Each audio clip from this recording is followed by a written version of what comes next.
दोस्तों कहते हैं कि वक्त हमेशा एक सा नहीं रहता। आपकी जिंदगी में कैसा भी टाइम चल रहा हो वो बीत जाता है। गरीबी के बाद ही अमीरी आती है और अमीरी के बाद ही कंगाली। और दोस्तों कुछ ऐसा ही हाल हुआ इंडिया के world famous businessman Vijay Mallya का। किंगफिशर एयरलाइंस और यूबी ग्रुप जैसे ब्रांड्स के मालिक रहे माल्या की ये कंपनीज अब बिक चुकी हैं और भारत के 17 बैंकों को अभी भी उन्होंने 7,000 करोड़ रुपए चुकाने हैं।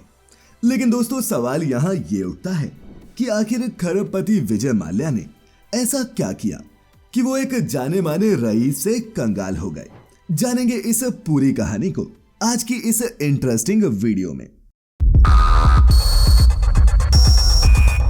फैक्टिफाइड, फैक्ट्स ऑन योर फेस। दोस्तों आपको एक छोटी सी कहानी बताता हूँ।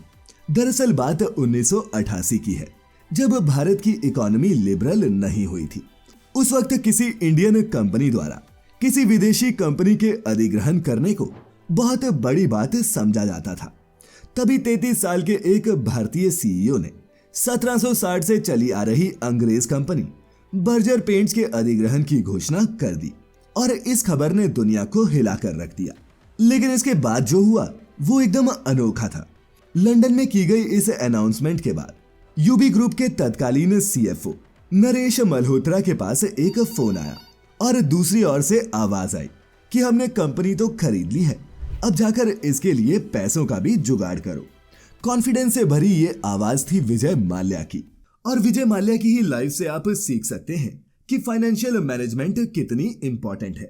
इसमें सिर्फ अपने लोन्स और एक्सपेंसेस ट्रैक करना ही नहीं, अपने फ्यूचर फाइनेंस के लिए वेल्थ क्रिएट करना भी बहुत जरूरी है। सेविंग्स भी एक तरीका है। आप अपने पैसे को पैसिवली ग्रो करने से अपने फ्यूचर को ज्यादा सिक्योर और सेफ कर सकते हैं। आज के दौर में जो सबसे ज्यादा बूम कर रहा है और जिसमें सबसे ज्यादा रिटर्न्स हैं, वो है क्रिप्टो करेंसी। अब आप सोचेंगे कि क्रिप्टो में इन्वेस्ट करने में तो बहुत रिस्क है। बिल्कुल है, लेकिन मैं आपको बता रहा हूं एक ऐसा तरीका जिससे आप क्रिप्टो में बहुत ही आसानी से इन्वेस्ट भी कर सकते हैं और रिस्क भी ना के बराबर। और दोस्तों ये तरीका है क्रिप्टो के म्यूचुअल फंड्स में इन्वेस्ट करना, जो पॉसिबल किया है मुद्रेक्स ने।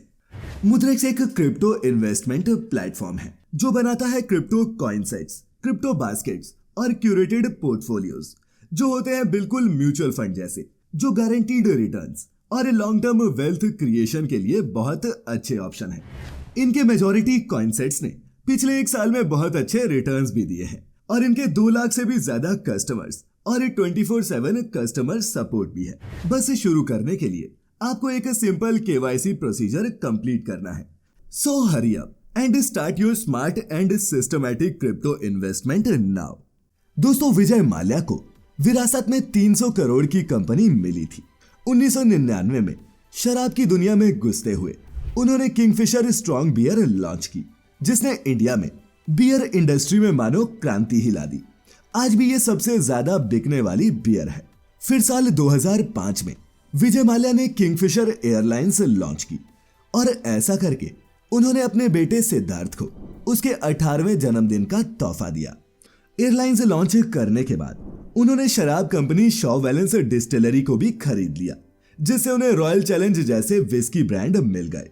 और फिर साल 2006 में उन्होंने बैकपाइपर विस्की और रोमनोव वोडका बनाने वाली कंपनी हर्बर्ट सन्स भी खरीद ली।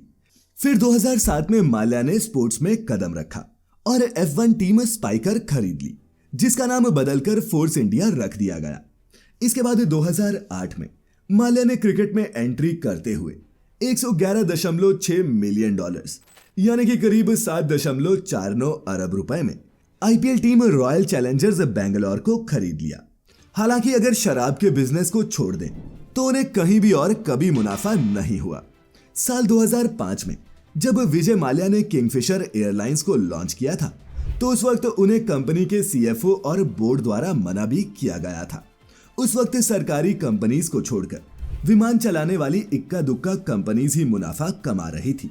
जेट एयरवेज, एयर इंडिया और इंडिगो जैसी एविएशन कंपनी से कंपटीशन में आगे निकलने के लिए किंगफिशर ने फ्लाइट्स के टिकट बाकियों से सस्ते देने शुरू कर दिए। और यही कारण है कि अपने लॉन्च के कुछ महीनों के बाद से ही किंगफिशर पानी की तरह पैसा पीने लगा। उस वक्त सरकारी नियम था कि कोई भी विमान कंपनी इंटरनेशनल फ्लाइट से तभी चला सकती है जब वो कम से कम 5 साल पुरानी हो और उसके पास 20 से ज्यादा एरोप्लेन्स हो।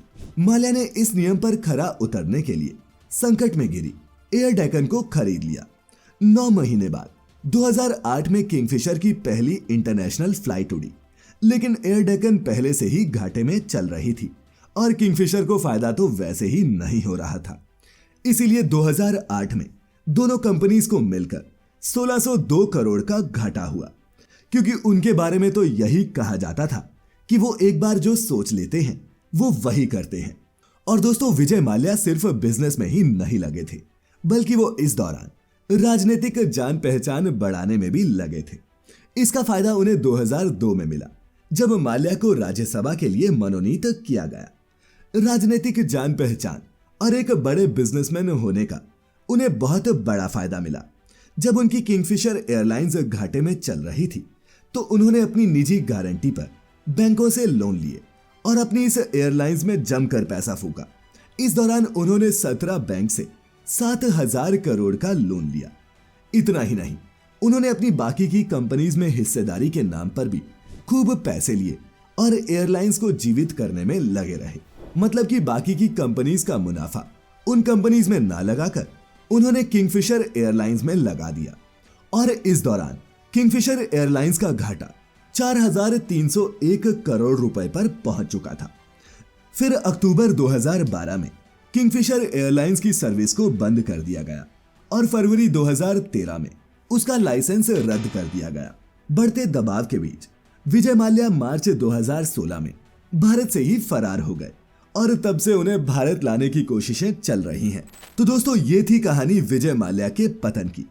तो दोस्तों, वो कौन कौन से इंपॉर्टेंट बिजनेस लेसन्स हैं जो आपको विजय माल्या की इस कहानी से सीखने को मिलते हैं, नीचे कमेंट्स में लिखकर सबके साथ शेयर जरूर करें। और वीडियो अच्छी लगी हो तो आप सभी जानते हैं क्या करना है। मैं लेकर आता रहूंगा ऐसी ही इंटरेस्टिंग इंफॉर्मेटिव वीडियोस। तब तक अपना अपने चाहेतों का ख्याल रखें, खुश रहें और वीडियो पूरी देखने के लिए आपका बहुत बहुत शुक्रिया।